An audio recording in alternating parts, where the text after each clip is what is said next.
Hallelujah, thank you Jesus নামে praise the Lord, প্রভু স্তুতি হোক। সবাইকে জয় যিশু খ্রিস্টের গৌরব হোক। আজকে আমি পবিত্র বচন নিয়ে আজকের শেয়ার করব।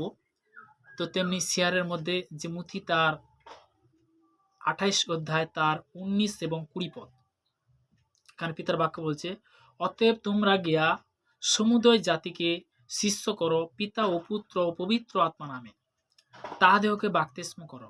আমি তোমাদিগকে যাহা যা আজ্ঞা করেছি সে সমস্ত পালন করিতে তাহাদিগকে শিক্ষা দাও।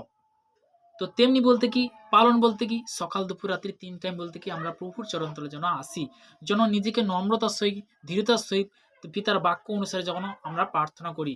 দ্বিতীয় বংশাবলী তার 7 অধ্যায় 14 পদে পিতার বাক্য পরিষ্কার বলে গেছে যে, আমার প্রজারা যাহার উপরে আমার নাম কৃত হয়েছে তাদের নম্র হয়ে প্রার্থনা করে এবং আপনাদের কুপদ্ধতিতে ফিরে আমি স্বর্গ হইতে তাহা শুনিব, তাদের পাপ ক্ষমা করিব। হালেলুয়া।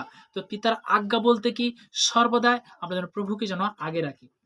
আর দেখো, আমি যুগান্ত পর্যন্ত প্রতিদিন তোমাদের সঙ্গে সঙ্গে আছি। যুগান্ত পর্যন্ত প্রতিদিন তোমাদের সঙ্গে সঙ্গে আছি। হালেলুয়া। সবাইকে জয় যিশু, ঈশ্বর গৌরব। আজকে সুন্দর এই প্রার্থনা দেওয়ার জন্য, এই বাক্য দেওয়ার জন্য মহানের প্রশংসা করি। সবাইকে ভালো রাখুক, সুস্থতার জীবন দেব। যিশু নামে।